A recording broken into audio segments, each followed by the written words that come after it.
Shalom, apa kabarnya saudaraku sekalian? Kiranya kasih Tuhan Yesus menyertai kita. Sebelum kita menyambut sapaan firman Tuhan, marilah kita saat teduh sejenak.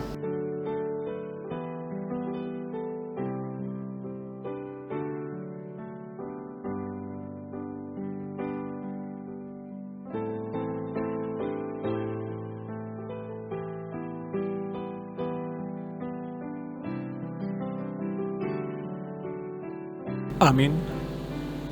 Sapaan firman Tuhan untuk kita hari ini tertulis dalam kitab Hosea pasal 10 ayat 12. Demikian dikatakan, menaburlah bagimu sesuai dengan keadilan, menuailah menurut kasih setia, bukalah bagimu tanah baru, sebab sudah waktunya untuk mencari Tuhan, sampai Ia datang dan menghujani kamu dengan keadilan. Kasih setia Allah. Sudah waktunya mencari Tuhan. Kitab Hosea ini tertulis dalam Perjanjian Lama, yang merupakan satu kisah tentang kasih setia Allah bagi umatnya yang tidak setia.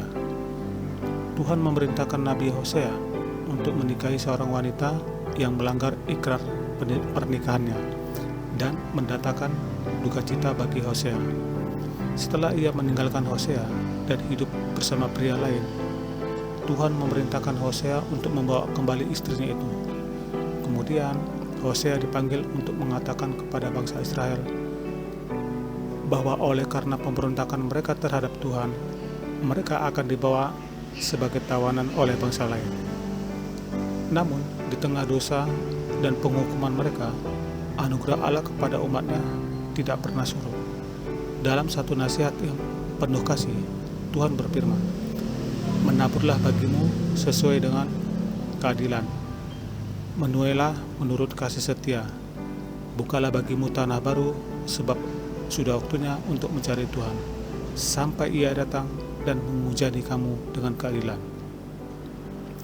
Tanah baru ialah tanah yang sangat gersang, tandus, dan tanah yang demikian diabaikan dan mengeras, sehingga tidak dapat menerima benih. Harus diolah dengan bersusah payah. Demikian juga secara rohani. Hati umat itu sudah demikian keadaannya. Mereka perlu membuka hati dan pikiran mereka melalui kesedihan akan dosa dan suatu pertobatan yang akan membuka mereka bagi firman dan kehendak Allah. Mereka harus memulai menabur benih-benih kebenaran dengan sungguh-sungguh mencari Allah, sehingga mereka kembali mengalami pemulihan dan kasih dan kemurahannya yang setia. Ayat-ayat ini berkata tentang rencana Allah mengenai Efraim. Kepadanya dipercayakan suatu tugas yang mengelola tanah tandus menjadi tanah subur dan menabur sehingga menghasilkan hasil yang baik dan bermanfaat. Allah kecewa terhadap Israel, seperti ayah kecewa karena putra yang diharapkan akan menggantikan kedudukannya kelak, tetapi menolak mentah-mentah posisi itu.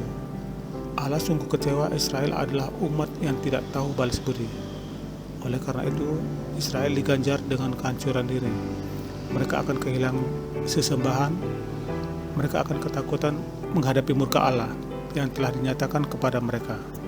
Allah menjamin keselamatan anak-anaknya melalui anugerah Yesus Kristus. Allah juga menjanjikan pemeliharaan menyeluruh atas seluruh segi hidup mereka di dunia ini. Hosea tetap mengulurkan harapan bagi bangsanya, menaburlah bagimu sesuai dengan keadilan. Jika umat manusia tetap setia dan berpaling kepada Allah, maka yang terjadi adalah manusia itu akan mendapati Allah berbelas kasihan. Jika mereka ingin menuai panen, Israel harus membuka tanah baru. Allah tidak pernah berhenti mengasihi mereka. Apapun situasi kita hari ini, kita dapat datang kepada Tuhan dan menerima pengampunan untuk memulai hidup baru. Amin.